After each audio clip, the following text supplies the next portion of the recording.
Shalom, selamat berjumpa kembali dalam channel YouTube Simeon Sulistyo. Nah, Bapak Ibu Saudara, setiap memasuki bulan Desember, selalu ada topik hangat yang dibicarakan ya, yaitu mengenai Natal. Banyak perdebatan mengenai asal-usul Natal. Baru-baru ini mulai viral pernyataan bahwa ada dokumen kuno yang memerintahkan supaya kita merayakan hari kelahiran Yesua pada tanggal 25 bulan ke-9 Ibrani. Kabarnya dokumen tersebut adalah The Coptic Didascalia Apostolorum atau sering disebut dengan Didascalia Apostolorum. Mereka menyatakan bahwa Didascalia Apostolorum disusun pada tahun 189 Masehi.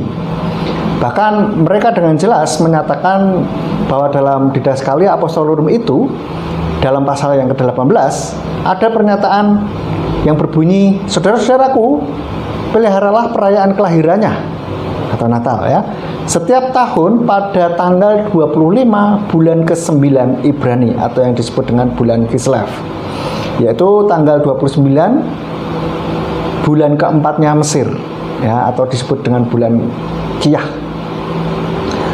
Nah, mereka meyakini bahwa bila dikonversikan ke dalam kalender Gregorian, kalender yang internasional yang sekarang kita pakai ini, itu jatuh pada tanggal 25 Desember. Kemudian, untuk menguatkan argumen mereka pula, ada yang mengatakan bahwa dalam Didascalia Apostolorum ada pernyataan bahwa para rasul merayakan hari Epifani pada tanggal 6 Januari. Dan ini dikaitkan dengan perayaan Natal, begitu, yang mereka yakini Natal tanggal 25 Desember. Bapak Ibu Saudara, untuk itu saya mencoba menelusuri kebenarannya satu persatu ya. Dan mari kita lihat mengenai pernyataan perintah merayakan hari kelahiran Yesua di Didascalia Apostolorum. Kemudian setelahnya saya akan membahas mengenai Epifani ini ya. Pertama, saya ingin mengajak kita semua mengetahui dulu apa itu Didascalia Apostolorum. Nah, Didascalia Apostolorum menurut New Catholic Encyclopedia merupakan aturan gereja yang ditulis awalnya pada dalam bahasa Yunani dan ditulis pada awal abad ketiga di Syria Utara. Penulisnya diperkirakan seorang dokter yang tadinya merupakan seorang Yudaisme. Dan dokumen Didascalia yang ada sekarang merupakan terjemahan dari bahasa Syria. Didascalia Apostolorum ini sering juga disebut sebagai Teaching of the Apostles atau pengajaran para rasul. Bapak Ibu Saudara, mengenai tahun penulisan atau penyusunan, beberapa sumber lain yang saya temukan juga mengatakan bahwa penyusunan Didascalia Apostolorum ini ada pada abad ketiga, bukan tahun 189 Masehi. Nah, Harry Y. Campbell dalam bukunya Books and Readers in the Early Church, A History of Early Christian Texts, menuliskan seperti ini: The Didascalia Apostolorum, a church order of the 3rd century, preserved entire only in Syria. Jadi Didascalia Apostolorum ini sebuah peraturan gereja dari abad ketiga yang keseluruhannya masih terpelihara dalam bahasa Syria, begitu. Dan senada dengan Campbell, J.A. Moorman mengatakan bahwa Didascalia Apostolorum ini ditulis pada awal abad ke-3.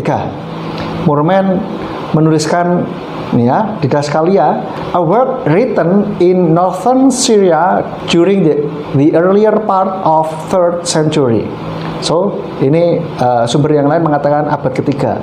Dan satu lagi dari Britannica.com, dari Britannica Online ya, menuliskan tahun penulisan Didascalia Apostolorum ini sekitar tahun 250 Masehi. Dikatakan the Didascalia Apostolorum written in Syria about Anno Domini 250. Jadi bagian mengenai tahun ditulisnya Didascalia Apostolorum yang diklaim pada tahun 189 Masehi atau abad kedua adalah tidak tepat ya. Didascalia Apostolorum ditulis pada abad ketiga Masehi. Oke, ini dari segi penanggalan saja sudah salah dulu. Kemudian mari kita lihat beralih kepada klaim yang mengatakan bahwa dalam Didascalia Apostolorum pasal 18 ada kalimat, saudara-saudaraku, peliharalah perayaan kelahirannya atau Natal setiap tahun pada tanggal 25 bulan ke-9, Ibrani ya. Atau bila dalam bahasa Inggris berbunyi, Brethren, observe the festival days, and first indeed the birthday of our Lord, which is to be celebrated by you on the 25th of the 9th month. Ya. Dan ketika saya menyelidiki di dalam Didascalia Apostolorum ini dan membaca Didascalia Apostolorum, ternyata pernyataan ini tidak ada, saudara. Ini mengejutkan saya begitu. Saya cek di pasal 18 kok nggak ada begitu. Nah, ini berikut ini buku Didascalia Apostolorum yang saya temukan di internet ya, dalam bahasa Inggris. Nah, silakan diperiksa. Ini covernya. Dan sekarang kita lihat daftar isinya. Pasal 18 ini berisi apa saja. Nah, ini sudah bisa lihat. Kemudian ini isi dari pasal 18 dari Didascalia Apostolorum. Silakan saudara periksa sendiri. Barangkali saya terlewat dalam membacanya. Silakan dicek, videonya bisa di-pause sehingga saudara bisa memeriksanya. Lalu pertanyaannya adalah, dari mana mereka mengatakan kalimat saudara-saudaraku peliharalah perayaan kelahirannya setiap tahun pada tanggal 25 bulan ke-9? Itu dari mana? Maka saya pun coba menelusurinya, saudara. Saya coba telusur begitu, dan puji Tuhan saya menemukannya, saudara. Ternyata pernyataan tersebut terdapat dalam Apostolic Constitutions, dalam buku kelima dan pasal ke-13. Berikut ini isinya, saudara bisa lihat sendiri ya. Persis seperti tadi dalam bahasa Inggris. Brethren, observe the festival days, and first indeed the birthday of our Lord, which is to be celebrated by you on the 25th of the 9th month. Ya. Dan ternyata saudara, Apostolic Constitutions ini ditulis pada sekitar tahun 380 Masehi, saudara, atau pada abad keempat ternyata. Jadi lebih muda lagi nih. Dan penyusunnya adalah satu orang, dan ditengarai merupakan seorang yang berpaham Arianisme, saudara. Arianisme ini merupakan paham yang meyakini bahwa Yesua hanyalah manusia ciptaan biasa, sama seperti kita, begitu. Ya. Lalu pertanyaannya selanjutnya adalah, sebenarnya apa itu Apostolic Constitutions ini ya? Saya lihat di ensiklopedia, ensiklopedia New Catholic Encyclopedia menuliskan bahwa Apostolic Constitutions merupakan kumpulan peraturan yang konon diturunkan dari para rasul, saudara. Namun kenyataannya merupakan karya seorang Arianisme yang diduga sama dengan orang yang juga melakukan interpolasi. Nah, apa itu interpolasi? Yaitu pemalsuan dengan penambahan, begitu. Jadi mungkin dia bisa memalsukan, bisa juga ada yang asli tapi ditambah-tambahin untuk memasukkan agendanya sendiri, begitu. Dan ini dia melakukan interpolasi pada surat-surat Santo Ignatius. Dan Apostolic Constitutions ini, 6 buku pertama dari Apostolic Constitutions ini merupakan adaptasi dari Didascalia Apostolorum, saudara. Dan tidak heran dalam versi bahasa Inggris yang diterjemahkan oleh Irah Chase DD, di covernya tertulis the work claiming to be the constitutions of the Holy Apostles, atau dalam bahasa Indonesia karya yang mengaku sebagai konstitusi para rasul, begitu. Nah, ini aneh. Kenapa kalau karya saudara buat buku, begitu kan? Tapi kenapa harus ada tulisannya the work claiming, karya yang menyatakan atau mengaku sebagai konstitusi, gitu, ya kan? Nah, berikut ini gambar covernya ya. Nah, saudara, dengan terbongkarnya penulis Apostolic Constitutions adalah seorang interpolator, maka sebenarnya kita tidak dapat mempercayai lagi apa yang tertulis di dalamnya. sebagai ajaran dari para rasul, betul tidak? Karena ternyata penulisnya tidak bisa dipertanggungjawabkan dalam integritasnya begitu. Termasuk perintah untuk merayakan kelahiran Yesua yang diklaim katanya ada di situ, begitu.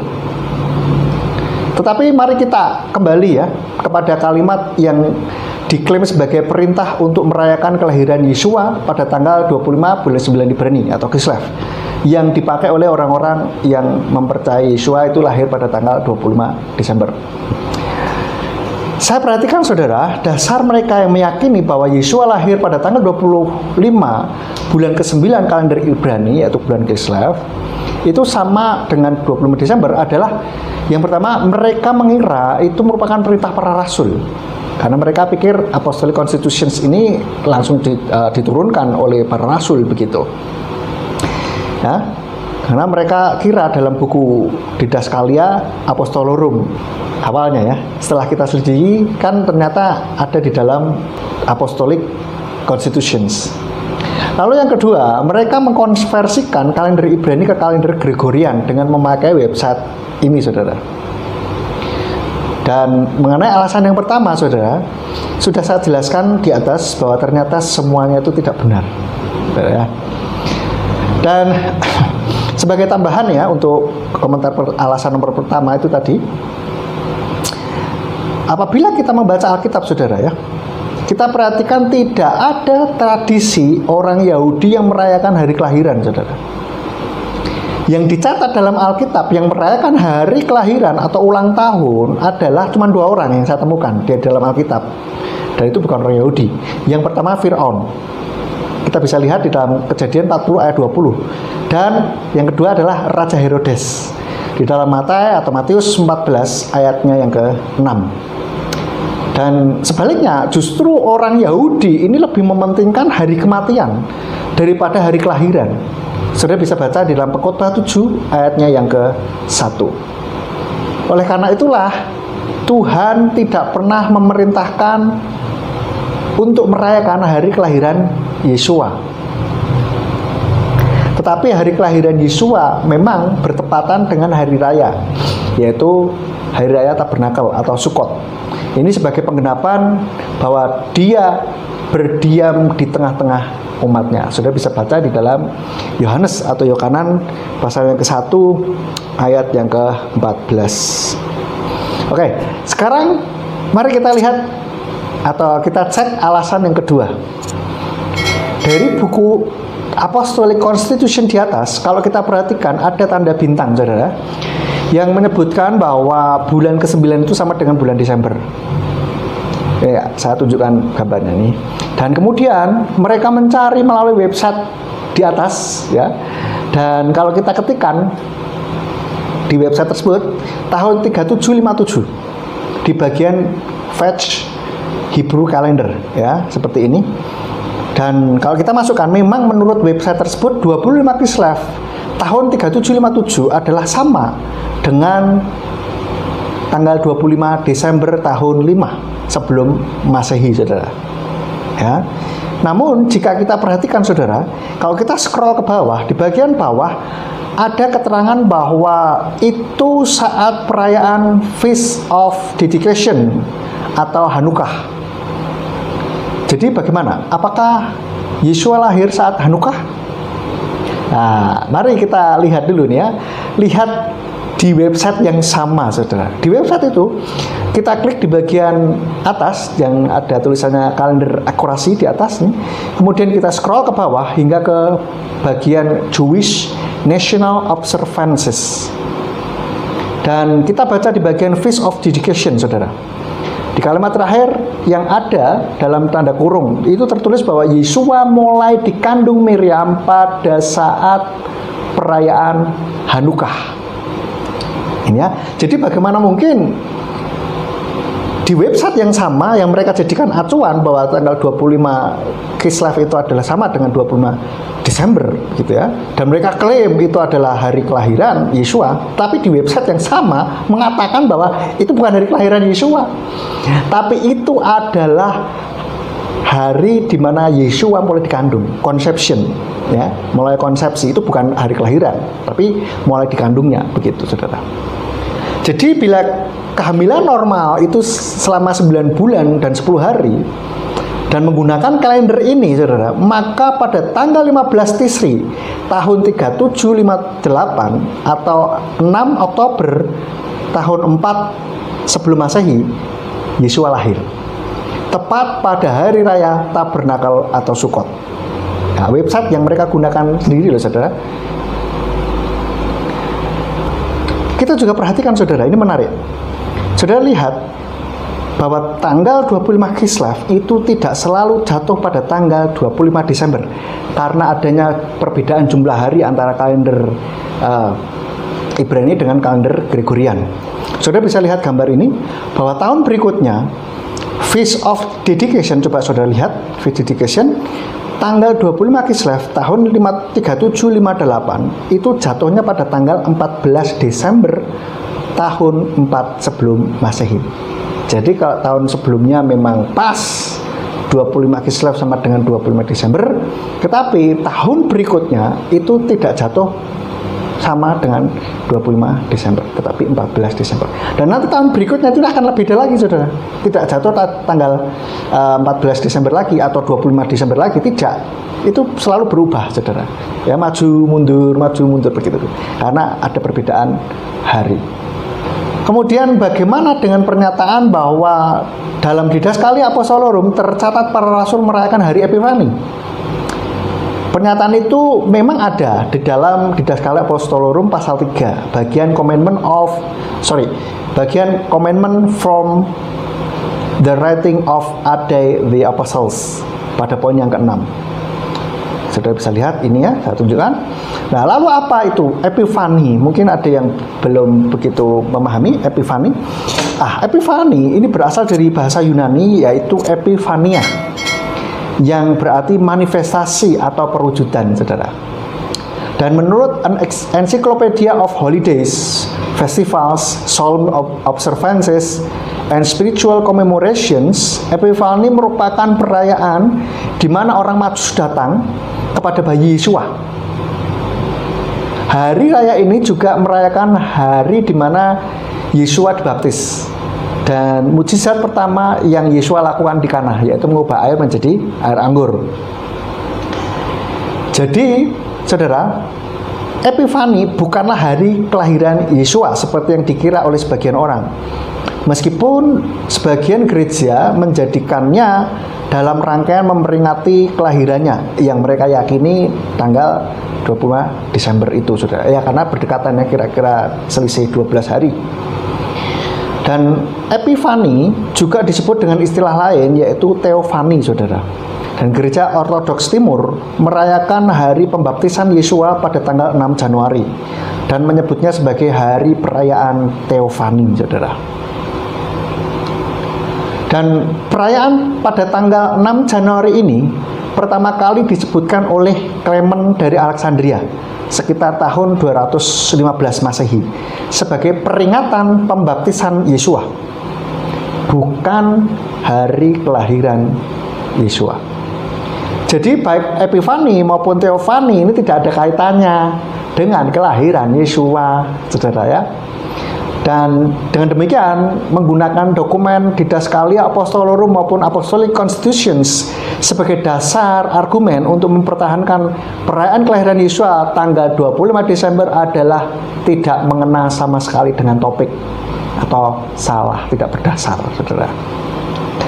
Jadi kesimpulannya adalah yang pertama, Didaskalia Apostolorum tidak disusun pada tahun 189 Masehi, melainkan pada sekitar abad ketiga, bukan abad kedua. Lalu yang kedua, pernyataan saudara-saudaraku peliharalah perayaan kelahirannya pada setiap tahun tanggal 25 Desember 25 bulan ke-9, atau dalam bahasa Inggris yang berbunyi, Brethren, observe the festival days, and first indeed the birthday of our Lord, which is to be celebrated by you on the 25th of the 9th month. Itu bukan, ya, pernyataan itu tadi bukan di dalam Didaskalia Apostolorum, melainkan dalam The Apostolic Constitutions, buku kelima pasal ke-13 yang disusun sekitar tahun 380 Masehi. Oke.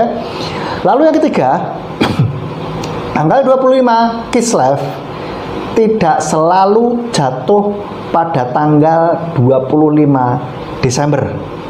Karena penanggalan Ibrani dengan Gregorian itu jumlah harinya tidak sama. Bahkan di dalam kalender Ibrani ini ada tambahan bulan setiap sekian tahun begitu. Tanggal 25 bulan Kislev itu merupakan pada tahun 4 sebelum Masehi, itu memang pas tanggal 25 Desember. Tetapi itu bukan hari Natal, tetapi hari raya Hanukkah. Dan di situ ternyata hari di mana Yeshua pertama kali dikandung Maria atau Miriam, bukan hari kelahirannya. Dan kalau kita perhatikan itu di tahun selanjutnya, tanggal 25 bulan Kislev itu tidak selalu jatuh pada tanggal 25 Desember. Jadi tidak sama, tidak selalu. Pasti berubah-berubah terus. Ya, karena jumlah harinya berbeda. Oke, lalu yang keempat, perayaan Epifani aslinya bukanlah hari kelahiran Yeshua, tetapi adalah perayaan datangnya para Majus menemui bayi Yeshua, saudara. Bukan hari kelahiran. Lalu yang kelima, perayaan Epifani itu jatuh pada tanggal 6 Januari, bukan 25 Desember. Dan perayaan yang keenam, perayaan Epifani yang tertulis dalam Didaskalia Apostolorum pasal 3.6 itu merujuk pada perayaan hari Yeshua dibaptis, bukan kelahiran Yeshua. Yang ketujuh, dengan demikian argumen dengan dasar Didaskalia Apostolorum untuk melegalisir perayaan kelahiran Yeshua pada tanggal 25 Desember dengan sendirinya gugur, tidak bisa dipakai lagi nih, saudara ya. Dan yang kedelapan, dari data-data yang sudah saya sampaikan di atas, kita dapat mengambil pelajaran bahwa jangan hanya karena buku tersebut adalah kuno, kemudian kita mempercayai begitu saja, saudara. Karena tidak semua buku kuno itu benar dan sesuai dengan firman Tuhan, gitulah. Maka jadikanlah firman Tuhan ini sebagai dasar kebenaran kita yang tertinggi, bukan yang lain, saudara. Dalam firman Tuhan tidak pernah ada perintah untuk merayakan hari kelahirannya, tetapi merayakan 7 hari raya. Saudara bisa baca di dalam Imamat pasal yang ke-23. Oke, Bapak Ibu Saudara, demikianlah penjelasan saya, kiranya dapat menjadi pencerahan bagi kita semuanya. Tuhan Yesus memberkati. Shalom.